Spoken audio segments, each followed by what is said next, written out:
नमस्कार दोस्तों, कैसे हो आप सब। उम्मीद करता हूं कि सभी ठीक होंगे। और आज की वीडियो बिल्कुल टॉपिक से हटकर लेकर आया हूं। कहने का मतलब है वीडियो में आपको नॉलेज भी मिलेगी और आपको थोड़ा सा मेरी जर्नी के बारे में पता चलेगा कि कैसे कैसे मैंने स्लोवाकिया में सर्वाइव किया था। आप ऐसा लगा लो कि आपको इस वीडियो के ज़रिए आप एक ऐसा अंदाज़ा लगा सकते हो कि जब भी आप इंडिया से स्लोवाकिया में आएंगे तो आपको कौन कौन सी बातों को फेस करना पड़ेगा या कौन कौन सी ऐसी बातें होंगी जो आपके साथ भी नॉर्मली हो सकती है। ठीक है, मैं वीडियो स्टार्ट करने से पहले आपको ये बात क्लियर कट आउट कर देता हूँ कि ये जो वीडियो है स्लोवाकिया के ना तो क्वेश्चन एंड आंसरिंग के ऊपर है और ना ही स्लोवाकिया की कोई लेटेस्ट अपडेट के ऊपर है। ठीक है, ये वीडियो जस्ट एक नॉलेज बेस पर मैंने वीडियो क्रिएट किया है। वो भी इसलिए किया है क्योंकि मेरे को Instagram per day by day बहुत मैसेज आ रहा था, थोड़ा पर्सनल लाइफ को लेकर आ रहा था कि भाई आप कैसे गए थे, कैसे आपको एजेंट मिला था या वाट एवर, कुछ भी आप ऐसा लगा लो। और कुछ बातें ऐसी थी जो लोग मेरे को पूछते कि भाई स्लोवाकिया में क्या ऐसा भी होता है, क्या वैसा भी होता है।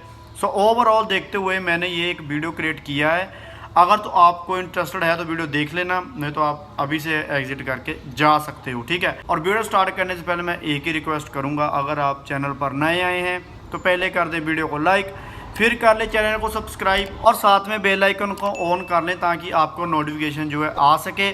और आप मुझे इंस्टाग्राम पर फॉलो करके वहाँ पर भी जो है डीएम कर सकते हैं। लेकिन मैं एक बात बोलूँगा भाई, जा तो आप इंस्टाग्राम पर फॉलो कर लिया करो, जहाँ अदरवाइज़ मत किया करो।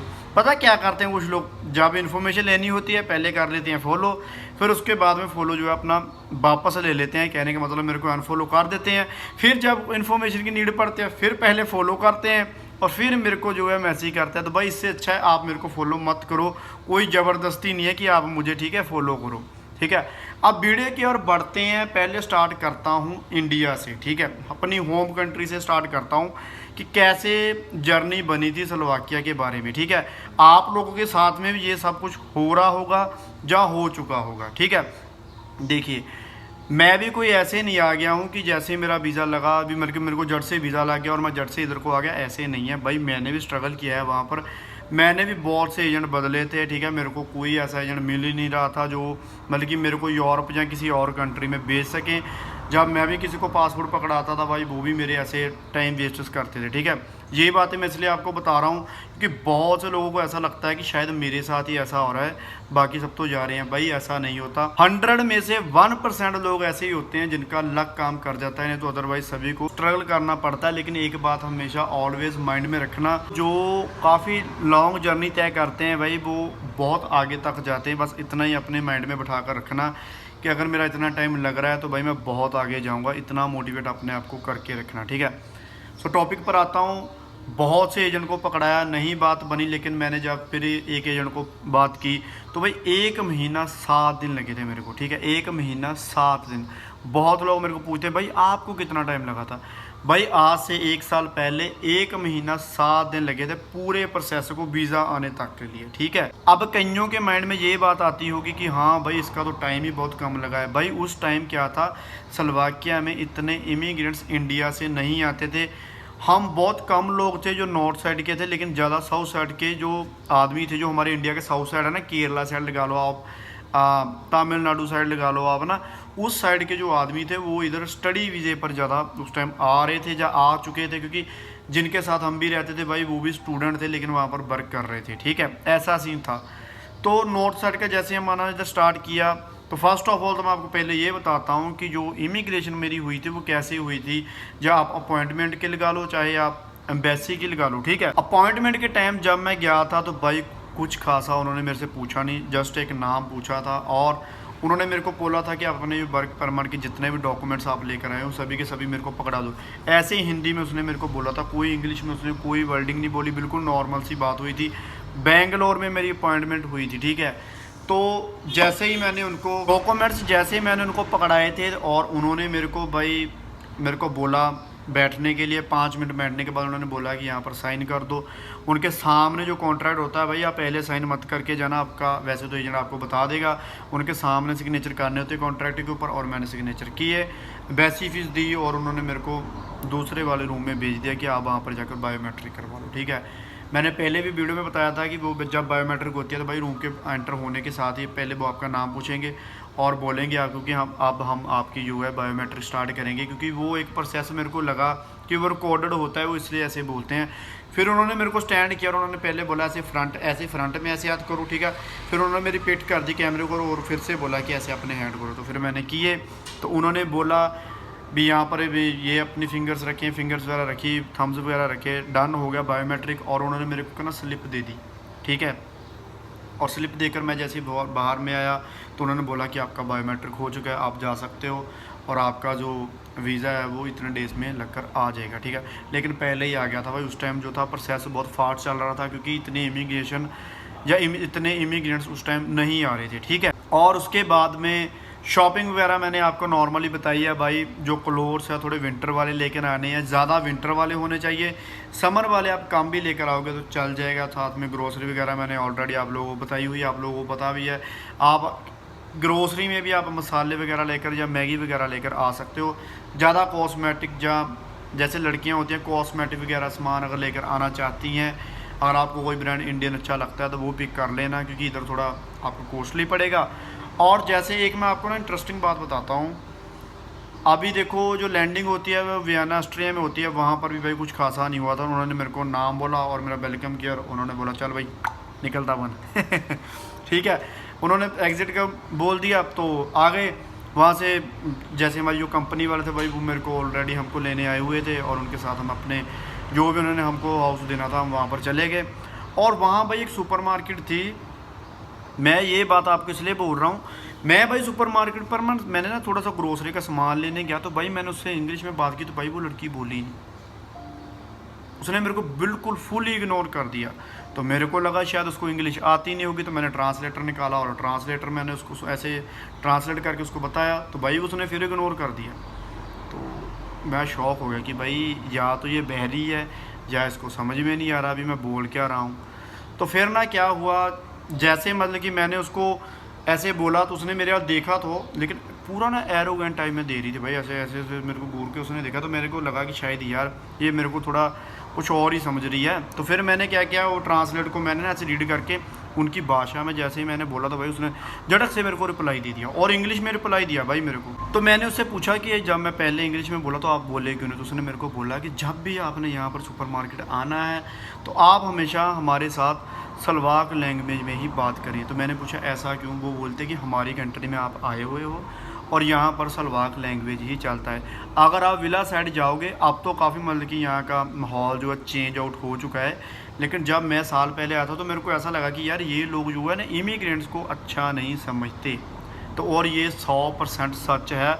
अगर आप विला साइड आज भी जाते हो तो आपको ये थोड़ा सा देखने को मिलेगा, लेकिन ये बड़ी बात नहीं है। यहाँ के लोग जो है भाई वो जैसे फॉर एग्जांपल आप स्पेन में चले जाओगे, पुर्तगाल, जर्मनी, फ्रांस इस साइड चले जाओगे ना, आपको वहाँ लोग हम्बल मिलेंगे देखने को। कहना मतलब कि थोड़ा आपसे बातचीत करेंगे, आपको आते जाते बुलाएंगे। अगर आप स्लोवाकिया, स्लोवेनिया इस साइड आ जाओगे ना भाई, ये ऑस्ट्रिया भी लगा लो चाहे आप, भाई ये एरोगेंट है, एटीट्यूड में ही चलते हैं, अपना एक अलग सा एटीट्यूड इन्होंने पकड़ा हुआ है। ऐसा सीन था, ठीक है। कहने का मतलब है ये कंट्री जो है अपनी नेशनैलिटी के साथ साथ में अपनी जो लैंग्वेज है भाई उसको भी फर्स्ट रेफरेंस देते हैं कि भाई तू यही बोल, तू इधर आया तू यही बोल, ठीक है। जैसे मैं पंजाब का रहने वाला हूँ, हम भी वहाँ पंजाबी में, ठीक है, ज़्यादा फर्स्ट रेफरेंस देते हैं। ये वीडियो तो मैं हिंदी में इसलिए बनाता हूँ क्योंकि आप लोग जो ऑडियंस है वो मेरे को बोलते हैं कि पंजाबी में समझ में नहीं आता, तो इसलिए मैंने सेकंड लैंग्वेज को चूज़ किया हुआ है, ठीक है। ऐसा सीन हुआ था। और मेरे भी कंपनी वाले ने मेरे को बोल दिया था कि आपको 2 मंथ्स वेट करना पड़ेगा, नहीं तो आप इंडिया भी जा सकते हो, ठीक है। तो मैंने उनसे बात की, भाई इंडिया तो वापस नहीं जाएंगे, 2 मंथ्स वेट भी कर लेंगे, लेकिन आप मुझे कोई भी आपके पास काम है तो दिलवाओ, ठीक है। तो हमको जैसे 1-2 वीक के लिए भाई फ्री ऑफ बैठना पड़ा था, मैं यही बोलता हूँ, क्योंकि सभी को बैठना पड़ता है जाते वक्त। ऐसे डायरेक्ट नहीं होता कि फटाफट आपको काम पर लगा देंगे, ऐसा नहीं होता। 1-2 वीक्स तो आपको बिठाते हैं, वो भी घर में बैठ जाओ। अगर उनके पास काम होगा, उनको सीरियसली कमी होगी तो वो झट से भी लगा लेते हैं, लेकिन प्रोसेस के मामले में आपको 2 वीक्स जो है वेट करना ही पड़ता है। तो मैंने वेट किया और उसके बाद में उन्होंने काम दिया तो काम पर स्टार्ट हो गए थे, ठीक है। ऐसा सीन चलता था आज से 1 साल पहले, लेकिन अब भी चलता है। लेकिन अब क्या है भाई, जो एजेंसी है ना वो क्या होता है क्या कर रही है, ऐसे वीज़ा लगता है, लड़के को बुला लेते हैं और किसी भी कंपनी में घुसा देते हैं लेबर में, ठीक है। क्योंकि लेबर में भाई कोई स्किल नहीं होती। आप पैक करना है, ये देखो मेरे को कोई बॉक्स दे दो, आप पैक करना है उसको, भाई ये तो नॉर्मल सी बात है, उसमें स्किल थोड़ी ना लगती है। तो ऐसे काम की जो है थोड़ी शॉर्टेज भी आ गई थी इसकी वजह से, और जो वीज़ा था भाई वो बिगेस्ट लेवल पर काफ़ी लोगों को मिल गया, और इधर आकर काफ़ी लोगों को जो है स्कैम भी कईयों के साथ हो गया, क्योंकि कंपनी फ्रॉड थी। एजेंसी वालों के पास कंपनी किसी नाम की कंपनी थी, ऐसे ही बस लोगों को बुला लिया फेक डॉक्यूमेंट रेडी करके। तो ऐसे भी कईयों लोगों के साथ यहाँ पर आकर थोड़ा सा फ्रॉडबाजी का सिस्टम भी हुआ था, ठीक है। और काम का बहुत लोग मेरे को पूछते हैं कि भाई क्या काम करते हो। भाई जो मेरी कंपनी है उसमें पैकिंग का काम होता है, ठीक है। आप देखो जो सैमसंग के पैनल होते हैं वो भी पैकिंग में आ जाते हैं, ठीक है। कभी एक बार क्या होता है, कुछ गाड़ियों की एक्सेसरी होती है जो छोटी वाली होती है भाई, वो भी पैकिंग में आ जाती है। कहने का मतलब है कंपनी में एक में जैसे कोई लोड होकर ट्रकिंग वगैरह आता है और उसको पैक करके हमने बस बॉक्स को पैक करना होता है, इतना सा काम होता है, ठीक है। और देखने को भी इतना लगता है, लेकिन फुल डे ऐसे स्टैंड ही रहना पड़ता है, ठीक है, ऐसा काम होता है। और अगर आप सोचते हो कि मैं TRC कार्ड पर भाई बोल्ट वगैरह चला लूँ तो भाई चला सकते हो, लेकिन उससे पहले नहीं, ठीक है।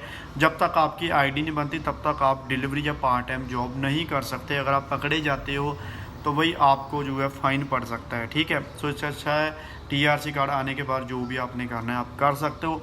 कई लोग मेरे को पूछ लेते हैं कि क्या भाई हम अपना रूम जो है अपनी मर्ज़ी से चेंज कर सकते हैं। मैं आपको क्लियर कट आउट कर दूं, आप अपनी मर्ज़ी से नहीं चेंज कर सकते। अगर तो आप अपनी कंपनी में या किसी एजेंसी के पास गए हुए हो, आप उनसे बात करके फिर अपना जो है रूम वगैरह चेंज कर सकते हो, वो भी तब जहाँ आगे रूम अवेलेबल हो तब, ठीक है।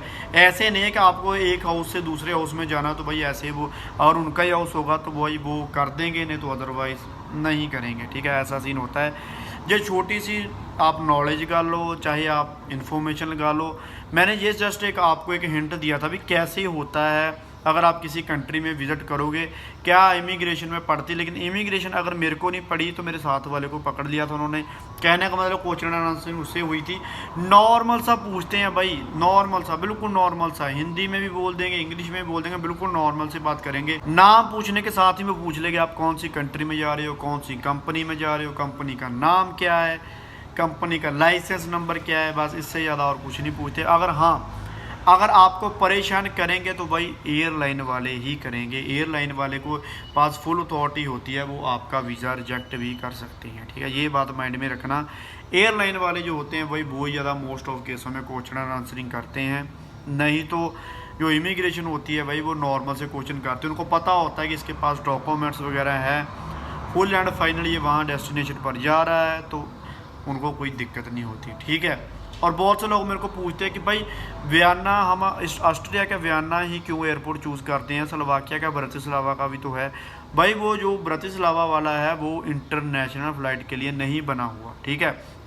फॉर एग्जांपल अगर आप इंडिया से ब्रतिस्लावा की कोई टिकट पकड़ोगे तो भाई एक तो कॉस्टली पड़ेगी और दूसरी स्टॉप वाली पड़ेगी। जैसे फॉर एग्जांपल आपको कहीं ना कहीं यूरोप में ही आपको स्टॉप देखने को मिलेगा और फिर आप जो है ब्रतिस्लावा में एंटर करोगे, ठीक है। डायरेक्ट फ़्लाइट बहुत कम मिलती है, अगर मिलती है तो बहुत हाईली चार्ज करते हैं। इसलिए जितने भी एजेंट्स वगैरह होते हैं वो हमको जो ऑस्ट्रिया का वियना सिटी का एयरपोर्ट इंटरनेशनल, अब वहाँ की हमें टिकट वगैरह करवा कर देते हैं। सो इस बात की टेंशन लेने की ज़रूरत नहीं है। अब ये बातें हो चुकी हैं। अगर आपको ये वीडियो अच्छी लगी तो मेरे को कमेंट करके बताना, मैं ऐसे और कंटेंट क्रिएट करके ऐसे कुछ जनरल सी बातें लेकर आया करूँगा, ताकि आप लोगों को एक बेटर अंडरस्टैंडिंग हो सके, आप लोगों को पता चल सके कि यहाँ की लाइफ स्पेंडिंग कैसे चलती है, क्या यहाँ का सिस्टम है। क्योंकि मेरे पास इतना टाइम नहीं होता कि मैं आगे चलकर ब्लॉगिंग करूँ और आप लोगों को ये दिखा सकूँ, क्योंकि इतना टाइम नहीं होता। भाई सीज़न चल रहा है और सभी 7 डेज़ के 7 डेज़ लग रहे हैं, तो भाई कौन चाहता है कि 7 डेज़ को छोड़कर या एक हॉलीडे लेकर मैं 6 डेज़ वर्क करूं, ठीक है। सो इसलिए फुल ऑफ डे चल रहा है वर्क और फुल ऑफ डे वर्किंग कर रहे हैं, उसमें से टाइम निकाल कर आपके लिए वीडियो लेकर आ रहे हैं, कंटेंट क्रिएट कर रहे हैं। अब अगर ये वीडियो बढ़िया लगी है तो इस वीडियो के नीचे कमेंट जरूर करना कि हाँ भाई ये कंटेंट अच्छा था, आगे और लेकर आओ, और मैं ज़रूर ऐसा कंटेंट क्रिएट करके लेकर आऊँगा। और इंस्टाग्राम पर आप मुझे तब ही फॉलो करना अगर आपने फॉलो करके रखना है तब, अदरवाइज़ आप मुझे फॉलो मत करो। आप डायरेक्ट भी मुझे DM कर सकते हो, क्योंकि मेरे को यार अच्छा ही नहीं लगता, पहले फॉलो करते हो फिर आप मेरे को मैसेज करते हो, मैं रिप्लाई दे देता हूँ, फिर बाद में आप उसको अनफॉलो कर लेते हो, जब फिर से आपको नीड पड़ती है फिर फॉलो करते हो। क्योंकि मैं कोई यार इतना बड़ा सेलिब्रिटी नहीं हूँ जो मेरे को पता नहीं चलता। मेरे ज़्यादा से ज़्यादा 1400-1500 के आसपास में फॉलोअर्स हैं, तो मेरे को पता चल जाता है। सो इसलिए मैं कहता हूँ कि आपका नहीं मन फॉलो करने का तो भाई मत करो, क्योंकि मैं अब जब वहाँ पर भी जस्ट एक शायरी डालता हूँ वो मैं यूट्यूब पर भी डाल देता हूँ। और आपको अच्छा लगता है, मेरे सोशल नेटवर्क के ज़रिए आप मेरे से कनेक्ट होना चाहते हो तो वेल एंड गुड है, क्योंकि इन फ्यूचर मैं कुछ भी लेकर आ सकता हूँ बिगेस्ट लेवल पर। इसी चैनल पर कुछ ना कुछ बिगेस्ट लेकर आ सकता हूँ। सो इसलिए चैनल को सब्सक्राइब करके ज़रूर रखना, कुछ कभी भी किसी टाइम भी आपको कोई ना कोई सरप्राइज़ देखने को मिल सकता है। सो इसलिए मैं बोलता हूँ आप दो इजाज़त, मिलते हैं नेक्स्ट वीडियो में। कोच नारायण सिंह की वीडियो लेकर आऊँगा। आप दो इजाज़त, बाय बाय, सत श्री अकाल।